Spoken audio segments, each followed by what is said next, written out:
Bismillahirrahmanirrahim.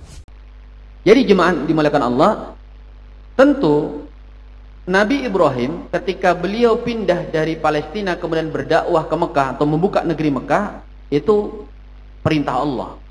Ada perintah Allah. Tapi Allah itu kalau hendak memerintahkan sesuatu, biasanya dibuatkan sebab. Seperti kisah Nabi Adam. Jelas kan perintahnya apa? Jelas tujuan penciptaannya.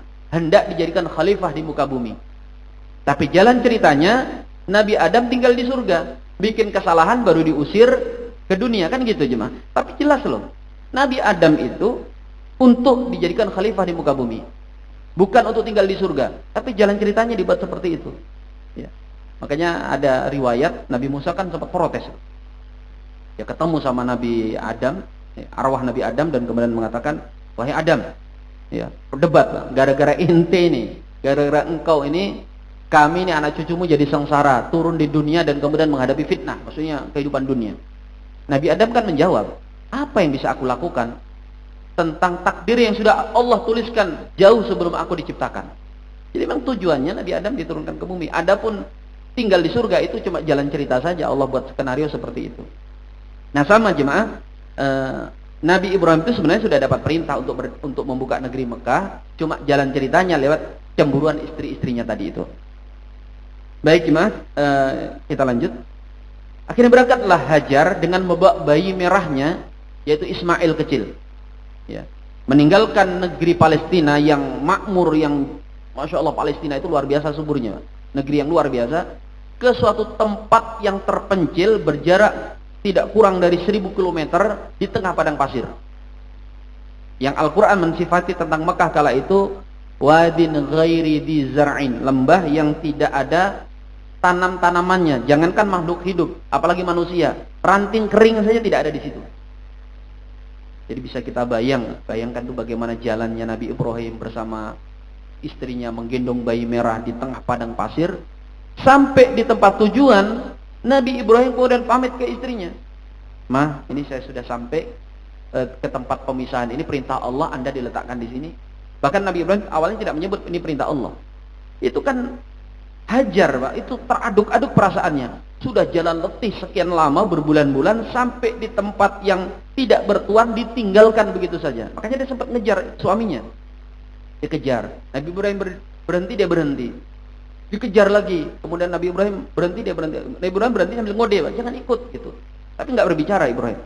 Sampai yang kali kesekian kali, Hajar bertanya, Allah amraka bihadza? Apakah Allah yang memerintahkan engkau berperilaku seperti ini? Kata Ibrahim, ya, iya, kalau ini perintah Allah, kalau jelas kalau ini perintah Allah. Begitu mendengarkan jawaban suaminya, Hajar kemudian mengatakan, idan lan yudayyi'u abadan. Kalau demikian, dia tidak akan menyia-nyiakan kami selamanya. Ya sudah, pergilah Anda pergi. Dan kisahnya bisa kita tahu bersama. Ini nggak akan saya detailkan karena nanti, wah itu lagi, apalagi Idul Adha, Pak ya, kisahnya diulang-ulang. Intinya kemudian Hajar tinggal di situ dengan perbekalan makanan yang disisakan Ibrahim. Namanya tinggal di tempat yang tidak ada tanamannya, tidak ada masyarakatnya, nggak ada orang di situ. Makanan makin habis, sampai air juga, persediaan air habis, dan kemudian bayi Ismail menangis. Nah kisahnya kita tahu bersama. Hajar kemudian lari pontang-panting nyari air. Dan perlu kita ketahui jemaah bahwa Hajar itu kenapa sih bolak-balik? Kan kalau bolak-balik itu kayak nggak efektif sekali, kan tinggal lari aja ke tempat mana gitu. Pertama jemaah dimuliakan Allah, Hajar itu sudah kebingungan. Dia sebelum itu sudah mencoba mencari tempat di tempat yang lain, tapi nggak ada. Yang selanjutnya, setelah dia mencari di beberapa titik yang lain, bukan di Safa di Marwah, tapi di beberapa spot yang lain, dia ingat anaknya. Jadi kalau dia lagi nyari, tiba-tiba dia balik. Dia nyari lagi, begitu ingat anaknya Ismail, dia balik lagi. Sampai kemudian tidak ada yang bisa dilakukannya kecuali melihat dari puncak bukit. Maka Safa Marwah itu aslinya dulu tinggi, Pak. Lumayan lah, nggak seperti sekarang. Kalau sekarang, apalagi kita sa'i kan, dari dalam ruangan yang dingin gitu. Itu dia berada di atas bukit Safa, dia perhatikan. siapa tahu ada air, siapa tahu ada yang membawa air atau ada apalah. Kemudian dia lari ke sana lagi, jemaah dimuliakan Allah, untuk melihat hal yang sama. Dan yang dilakukan oleh dilakukan oleh Hajar itu hanya melaksanakan perintah untuk berusaha. Ini pentingnya, Pak. Pelajaran tawakal. Kadang kalau kita ini bicara bab tawakal, babnya nyerah. Sudahlah. Namanya juga sudah usaha setengah mati, nggak ada hasilnya, saya tak tawakal saja kepada Allah. Ini keliru, jemaah. Justru orang yang tawakalnya benar, dia akan memaksimalkan ikhtiar. Bahkan dari kisah Hajar ini kita belajar, jemaah. Saking pentingnya usaha, saking pentingnya ikhtiar, sampai kalau tidak ada yang bisa kita lakukan kecuali itu, lakukanlah. Karena nanti Allah akan datangkan pertolongan. Nah, kisah-kisah atau ibrah seperti ini banyak. Seperti Nabi Musa alaihissalam. Coba, kenapa, Pak? Nabi Musa alaihissalam ketika beliau lari dikejar oleh Fir'aun, itu diperintahkan oleh Allah memukulkan tongkatnya ke lautan. Kan dia bawa tongkat, dipukulkan ke lautan. Saya mau nanya ke jemaah sekalian, siapa tahu ada jawaban yang berbeda. Karena selama ini saya nanya, jawabannya selalu sama. Saya mau nanya, Pak, kira-kira Allah bisa nggak menolong Nabi Musa bersama kaumnya kala itu, atau membelah lautan tanpa Nabi Musa mukulkan tongkatnya? Kira-kira bisa nggak menurut bapak-bapak sekalian? Bisa ya? Semua sepakat di sini. Oh iyalah, berarti sama ya Pak jawabannya.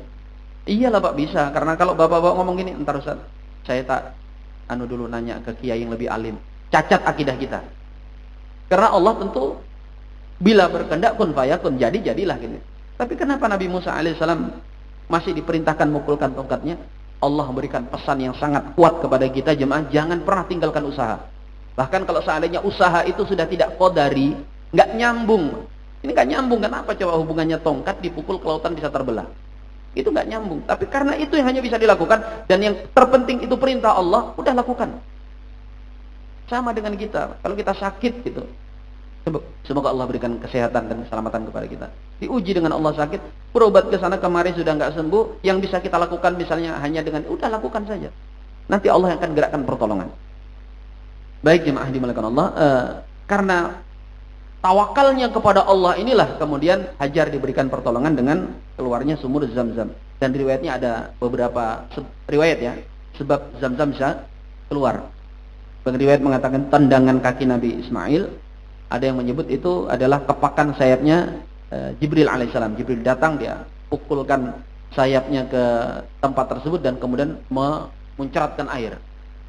Begitu Hajar lihat air yang mengucur deras itu, dia nggak pedulikan Jibril, nggak sempat dia say hello gitu. Makasih ya Jibril ya, nggak. Dibiarkan Jibril pergi. Dia kemudian fokus dengan air itu, dan bahkan yang dilakukan adalah berupaya supaya air itu nggak habis lah. Dia fitrahnya orang, dia kumpulin tanah, batu, dia bendung gitu sambil mengatakan zam. Yang zam itu kalau di kamus kita buka adalah kalimat yang diucapkan untuk kumpul gitu, supaya tidak habis terbuang sia-sia. Maka kemudian kita kenal dengan air atau sumur Zam-Zam. Sebuah hadis mengatakan Rasul bersabda, semoga Allah merahmati ibunya Ismail. Seandainya dia biarkan saja, maka di negeri kalian ini, maksudnya di Mekah, akan ada danau. Jadi hikmahnya Allah sama Hajar ini dikumpulin. Coba kalau dibiarin, itu di Mekah ada danau. Baik, dan setelah peristiwa itu, hiduplah Hajar bersama Ismail tumbuh dewasa. Dan Nabi Ibrahim, jemaah dimuliakan Allah, menurut riwayat hanya menjenguk 2 kali atau 3 kali maksimal istri dan putranya yang ada di Mekah tersebut. Kali yang pertama adalah ketika falamma balagha ma'ahu sa'ya, ketika usia Ismail sudah di usia sa'ya. Usia sa'ya ini usia remaja yang dia sudah balik ya. Usia 15 tahunan kalau gitu Nabi. Itu Nabi Ibrahim datang. Dan ketika kedatangan kali ini bersamaan dengan perintah untuk menyembelih putranya. Jadi kebayang nggak sih Pak, ini rumah tangga seperti apa ajaibnya. Makanya dalam doa kita disandingkan di tahiyat itu doa kepada keluarga Nabi Muhammad dan doa kepada keluarga yang mulia ini, Ali Ibrahim. Terpisah sekian lama, datang ujuk-ujuk mau motong anak. Ini kan kalau kisahnya zaman sekarang, ini ayah kurang ngajar betul ini. Udah lama dia tinggalkan ibunya, begitu datang ujuk-ujuk, mana anak, potong dulu. Dan kisahnya kan unik gimana? diabadikan dalam Al-Quran, Nabi Ibrahim itu kalimatnya juga kepada Ismail, kalimat kepada Ismail itu nggak langsung, nah sini Pak, nah, ini ada perintah nih, Bapak suruh motong kamu, nggak begitu. Kalimatnya kan mengatakan Nabi Ibrahim, ya bunayya inni ara fil manami anni asbahuka fangdur madza tara. Wahai anakku, Bapak ini mimpi, nak. Mimpi Bapak seakan-akan menyembelih dirimu. Kira-kira pendapatmu apa, nak? Ini Imam Fakhrul Razi menjabarkan ini menjadi sekian puluh penjabaran kecerdasan berbahasa dua nabi ini. Makanya orang-orang cerdas itu kan berbahasanya keren. Di antaranya jemaah dimuliakan Allah, Nabi Ibrahim masih minta pendapat anaknya. Padahal Ismail mau iya, Ismail mau tidak, perintah tetap akan dilaksanakan. Itu jelas, nggak mungkin Nabi itu kalau datang perintah dari Allah ditimbang, itu nggak mungkin. Tapi di sini Nabi Ibrahim ingin nguji anaknya. Hai, apa keimanan anaknya? Kemudian kalimat yang digunakan adalah kalimat mimpi. Kalimat yang sebenarnya anaknya itu bisa mengatakan begini. Beda kan? Nah ini tadi turun wahyu, Bapak suruh perintah kamu menyembelih. Itu sesoleh-solehnya Nabi Ismail pasti akan mengatakan ya sudah laksanakan kan gitu. Tapi cerita mimpi, Nabi Ismail punya kesempatan ngomong gini. Pak, itu kan cuma mimpi, Pak. Bapak mungkin gara-gara terlalu kecapean jalan kaki gitu kan. Mungkin apa gitu. Udah lah Pak, jangan mimpi aneh-aneh, tidur yang anu gitu. Kan bisa ngomong gitu, Pak. Tapi Nabi Ismail mengatakan, ya abati if'al ma tu'mar, wahai bapakku, itu perintah Allah itu, Pak. Bapak jangan ragu. Satajiduni insyaallah minas sabirin, dan aku pasti akan sabar engkau sembelih. Ini anak kayak apa, Pak ya? Bahkan dalam riwayat Israiliyat ya, tentang kisah Israiliyat ini kan boleh diceritakan, Pak. Boleh diceritakan tapi tidak boleh diyakini. Itu Nabi Ismail memesankan kepada bapaknya, Pak, tolong bawa tali. Nanti ketika aku disembelih, ikat yang kuat. Aku khawatir ketika engkau sembelih dan aku kesakitan, aku lari. Dan yang kedua, kata Ismail, dan hadapkan wajahku ke tanah, agar jangan sampai ketika aku meringis kesakitan, engkau tidak redha dengan perintah Tuhanmu. Itu kebayang, Pak ya. Dan tentu kita tahu bersama kisahnya, ini diselamatkan oleh Allah Subhanahu wa taala, tidak jadi dan hanya ujian. Dan Nabi Ibrahim kemudian pulang, Pak. Setelah proses itu pulang. Menurut riwayat yang kuat, beliau pulang ke Palestina. Datang lagi ketika pembangunan Ka'bah, perintah untuk membangun Ka'bah. Sebenarnya bukan membangun Ka'bah. Karena Ka'bah itu menurut mayoritas ulama sudah ada sejak zaman Adam, Nabi Adam alaihissalam. Makanya kan ketika Nabi Ibrahim datang ke Mekah, itu kalimatnya, doanya gimana? Jadi setelah Hajar ditinggal, dia pergi di tempat yang kira-kira istrinya tidak melihat, dia berdoa, Rabbana inni askantu min dzurriyyati, wahai Tuhanku, aku meletakkan keturunanku, anak istriku ini, fi wadin ghairi dzi zar'in inda baitikal muharram, di sisi baitikal muharram, di sisi rumahmu yang mulia. Padahal Ka'bah kala itu belum ada atau belum ditemukan, itu masih tertumpuk pasir gitu. Tapi Nabi Ibrahim jelas tahu bahwa di situ ada rumahnya Allah yang mulia. Ya. Nah, begitu Nabi Ibrahim kembali yang kedua kalinya, perintah untuk meninggikan bangunannya. Jadi mungkin digali, dibuang pasirnya, dan kemudian dibangun batu batanya. Makanya kalimat di surah Al-Baqarah itu, wa idz yarfa'u Ibrahimul qawa'ida minal baiti wa Ismail. Dan ketika Ibrahim dan Ismail meninggikan bangunan rumahnya Allah Subhanahu wa taala. Jadi cuma meninggikan. Karena menurut sebagian riwayat, membangun adalah para malaikat yang kemudian Ka'bah itu hancur di masa banjirnya Nabi Nuh, tertimbun, habis, dan kemudian tidak terlacak lagi. Di masa Ibrahim kemudian dibangun. Dan Ka'bah ini kan berkali-kali hancur. Ya. Di masa setelah Ibrahim itu menurut riwayat ada 2 kali roboh, hancur. Kemudian di masa Rasulullah juga dihancurkan ketika beliau usia kecil, itu sempat dirobohkan. Dan yang disepakati adalah ketika usia Nabi usia 35 tahun. Ya, Ka'bah itu ambruk karena terlalu berat ditaruhin kain kiswah. Jadi orang Mekah itu saking hormatnya kepada rumahnya Allah, mereka kalau sudah naruh kain atau naruh sesuatu, nggak ada yang berani ngambil dari situ, takut kualat. Sehingga ketika kain kiswahnya rusak, ditaruh lagi, bertahun-tahun berat, dan itu menyebabkan Ka'bah runtuh. Maka Nabi di usia itu ikut turut membangun Ka'bah yang hancur tersebut. Ya. Beliau ikut turut kerja bakti. Cuma orang Mekah punya masalah. Mereka tidak punya dana yang cukup untuk membangun Ka'bah sesuai dengan ukuran aslinya di masa Nabi Ibrahim alaihissalam. Kenapa? Karena orang Mekah menetapkan yang boleh dipakai dananya adalah dana-dana yang tidak bersumber dari dana yang rijis, yang kotor. Jadi orang-orang Quraisy saja udah ngerti. Itu orang Arab jahiliyah loh. Nggak boleh dari perjudian, apalagi dari perzinahan, tidak boleh dari menipu, tidak boleh dari ini. Sehingga yang diambil itu dari harta-harta perdagangan murni, dan itu jumlahnya sedikit sekali. Makanya aneh Pak ya, kalau kemudian hari ini kita bangun masjid kemudian nggak peduli dari mana sumbernya. Ya. Di pinggir jalan itu yang ngasih kan ada yang redha, ada yang ngedumel, ada yang mungkin dari hasil dan sebagainya. Ya kita tidak bicara tentang kasusnya orang yang ngemis di jalanan Pak. Mengemis itu sendiri pun sangat disayangkan. Itu bagaimana perasaan orang-orang non-muslim melihat kita kok ngemis gitu untuk pembangunan rumah ibadahnya. Tapi jelas ini masalah kita hari ini. Nggak bisa hanya dengan mengutuk kan, nggak bisa cuma ngelarang. Memang masalah umat Islam hari ini. Baik. Dibangun dengan ukuran yang kecil sehingga Hijr Ismail itu ditaruh di luar. Bangunannya kecil.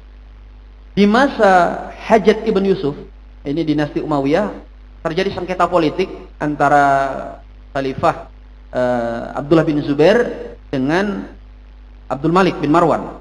Maka dikirimlah sang jagal Hajjaj bin Yusuf untuk menyerang Mekah. Nah kala itu mereka melempari Mekah dengan manjanik. Manjanik itu batu-batu dilemparin, ada yang dikasih api. Akibatnya Masjidil Haram kebakaran, Ka'bah runtuh, hancur. Ya. Dan kemudian oleh Hajjaj ibn Yusuf bangunannya diubah. Nah, sebentar, kalau kelompat. Abdullah bin Zubair itu sempat membongkar Ka'bah dan kemudian dikembalikan di masa Nabi Ibrahim. Jadi ukurannya diubah. Ketika dilempari manjanik hancur, oleh Hajjaj ibn Yusuf dibalikin lagi kecil. Seperti ukuran hari ini. Di masa Harun ar-Rasyid meminta fatwa Imam Malik. Saya mau membongkar Ka'bah, saya mau balikin lagi ke asal Nabi Ibrahim. Maka Imam Malik melarang, jangan wahai khalifah, jangan. Jangan sampai engkau jadikan agama ini sebagai permainan. Ya. Ka'bah itu dijadikan sebagai permainan, dibongkar, dipasang sesuai kemauan para penguasanya. Jadi karena fatwa inilah kemudian Ka'bah dibiarkan saja seperti ukuran tidak aslinya. Jadi sekarang itu ukuran tidak asli Pak. Dan Nabi SAW pernah mengatakan, seandainya aku tidak khawatir atas keimanan mereka, yaitu orang-orang baru masuk Islam, maka aku akan bongkar Ka'bah dan aku kembalikan seperti ukuran di masa Nabi Ibrahim. Baik, dibangun jemaah, selesai Ka'bah. Kemudian ada satu tepi pinggir Ka'bah itu yang perlu diberikan batu, kayak dikunci gitu. Maka kata Ibrahim kepada anaknya Ismail, nak coba cari batu yang bagus gitu, posisi taruh di situ. Kelilinglah Ismail. Begitu dia keliling, dia bertemu dengan malaikat dan menyerahkan sebuah batu yang disebut dalam riwayat Hajar Aswad itu batu dari surga. Diberikan sebuah batu yang batunya warnanya putih kemilau, begitu kalau dalam riwayatnya. Dan kemudian diletakkan di tempat tersebut, dan kemudian batu itu berubah menjadi hitam karena banyaknya dosa-dosa manusia. Riwayatnya menyebut begitu. Jadi batu itu Hajar Aswad aslinya putih bersih. Dan perlu kita tahu juga jemaah, batu Hajar Aswad itu, kalau disebut batu Hajar Aswad itu double Pak ya. Batu aswad gitu ya. Sama dengan minyak zaitun gitu ya. Minyak zaitun. Jadi Hajar Aswad yang ada hari ini itu tidak asli. Di abad pertengahan ada satu sekte Syiah Gramitiyah itu mencuri Ka'bah, mencuri Hajar Aswad. Dia curi, kemudian dia bawa lari, kemudian dia sembunyikan di Iran. Setelah itu dia pecah-pecah itu batu. Batu itu dipecah-pecah, dibagi-bagikan kepada kepala suku yang ada di Iran sana. Bertahun-tahun, ada yang menyebut angka ini sampai 21 tahun. Ada yang menyebut angka yang lebih banyak lagi. Itu batu ini tidak berhasil dilacak. Berbagai macam pemimpin Islam mencoba mengembalikan batu ini, nggak berhasil. Sampai kemudian salah satu penguasa Islam dari Mamaluk kalau tidak salah itu berhasil mengambil ya, meminta dari kepala-kepala suku batu-batu itu yang jumlahnya pecahan-pecahan kecil. Dan yang pecahan-pecahan itu kemudian digabung dengan bahan tertentu dan kemudian diletakkan di tempat asal semulanya. Makanya bapak-bapak kalau lagi nyium Hajar Aswad itu biasanya ada jendolan-jendolan, Pak. Nah, yang aslinya itu jendolan-jendolan kecil-kecil dikit itu, pecahan-pecahan itu. Adapun yang lainnya itu imitasinya. Enggak nyadar ya. Pak sempat tuh saat baru nyium sebentar udah tarik orang. Kalau lagi sepi itu jangan dipegangin, kelihatan itu hanya sekitar 9 biji kalau nggak salah yang asli itu. Baik jemaah yang dimuliakan Allah. Sudah suruh Kak? Belum ya? Baik, 2 menit lagi. Kita teruskan sedikit. Setelah pembangunan Ka'bah selesai, Nabi Ibrahim pergi. Dan dia datang lagi ketika Ismail menikah dengan masyarakat yang ada di situ. Nah, kita pause dulu kisahnya Nabi Ibrahim datang yang kali terakhir ini. Kita kembali kepada kisah Hajar dan Ismail ketika menemukan air tadi. Ketika air sudah ditemukan, air Zam-Zam, orang-orang Yaman, Pak, itu mengalami konflik antara suku Khuza'ah sama suku Jurhum. Jurhum dan Khuza'ah ini terjadi persaingan yang tidak sehat sehingga kemudian menyebabkan akhirnya Jurhum pindah dari Yaman. Mereka keluar dari Yaman ke Irak, ke Syam, kemana-mana lah gitu. Nah, salah satu rombongan itu melihat adanya burung-burung yang berterbangan. Dan itu tanda bahwa tempat tersebut ada mata air. Maka mereka heran. Seumur-umur kita lewat di sini nggak ada tuh burung yang terbang-terbang di sini. Ini pasti ada mata air. Akhirnya mereka memindah jalur, Pak, yang tadinya lewat Jeddah pinggir laut, mereka kemudian masuk ke jalur ke Mekah itu. Dan betul mereka temukan di situ ada seorang ibu bersama anaknya. Singkat cerita, kemudian suku Jurhum karena melihat keberkahan sumur Zam-Zam, mereka minta izin tinggal di situ. Bahkan bukan cuma rombongan ini, Pak. Mereka kemudian menyurati yang sudah tiba di Syam, yang ada di Irak. Balik di sini ada tempat bagus nih, kayaknya masa depan kita bagus ini. Gitu. Nah, akhirnya mereka berkembang menjadi kampung di situ. Bahkan kemudian Nabi Ibrahim ketika pulang juga sudah menemukan banyak masyarakat yang tinggal di situ. Ismail kemudian menikah dengan salah satu anak kepala suku Jurhum. Jadi menikah di situ. Nah, ketika menikah, jemaah dimuliakan Allah, Ibrahim datang di kali terakhir ini, tapi tidak ketemu sama Ismail. Ismail mungkin lagi pergi kemana? Ditanya, mana suamimu, wahai wanita? Lagi keluar. Dan istri Nabi Ismail tidak tahu kalau yang bertanya ini mertuanya. Kemudian Nabi Ibrahim nanya tentang gimana keluarganya. Nah, istrinya ngeluh, aduh susah Pak, apa suamiku ini begini, soleh sih tapi gini-gini, ngeluh intinya. Maka kemudian Ibrahim sebelum pergi mengatakan, wahai perempuan, saya titip pesan ya kepada suamimu, pesan. Apa pesannya? Ghayir atabata babik. Ganti atabah. Atabah itu tangga. Ada yang menyebut tangga, ada yang menyebut grendel gitu ya. Intinya gitu, ganti grendel rumahnya. Begitu datang Ismail, Ibrahim sudah pergi, ditanya, tadi ada tamu nggak? Wah, ada ini, ada orang aneh gitu. Dia tanya-tanya, setelah itu dia ngomong suruh ganti pintu, palang pintu atau tangga pintu. Padahal tak liatin tangga pintu kita masih bagus gitu. Akhirnya kata Ismail, itu yang datang adalah ayahku. Yang datang adalah ayahku. Dan itu adalah perintah agar aku menceraikan dirimu. Nah, ini jemaah dimuliakan Allah. Ini komunikasi tingkat tinggi, Pak ya. Jangan kita pakai gitu. Kita datang ke menantu gitu ya. Ganti. Jangan-jangan kita yang diganti, Pak. Makanya kan pernah Abu Bakar memerintahkan agar Abdullah menceraikan istrinya kan, dan patuh. Dan kemudian di masa itu, di masa Umar bin Abdul Aziz, ada bapak yang nyuruh anaknya, anak laki-laki menceraikan istrinya. Apa kata Umar bin Abdul Aziz? Tidak boleh. Kata orang ini, dulu aja Abu Bakar nyuruh ini anak. Kecuali kamu sesoleh Abu Bakar.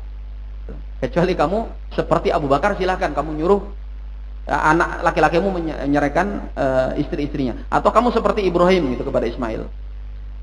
Nah, kemudian Ismail menikah dengan anak suku Jurhum lagi, kepala suku bahkan.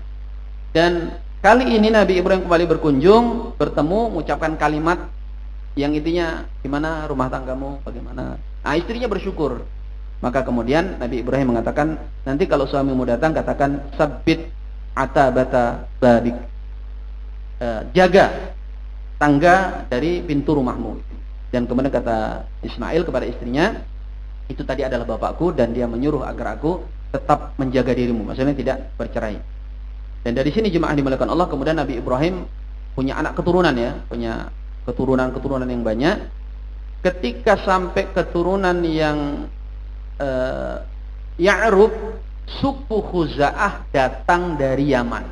Jadi mereka dengar kalau suku tetangga mereka yang merantau di Mekah itu sudah makmur gitu ya. Apalagi tinggal di Mekah katanya udah bangun negeri. Di situ menjadi pusat peribadatan. Karena Ibrahim setelah beliau wafat tentunya, ini Ibrahim wafat, Ismail wafat, itu mensyariatkan haji kan. Orang datang berhaji ke sana menjadi tempat pusat peradaban lah pada masa itu. Akhirnya iri.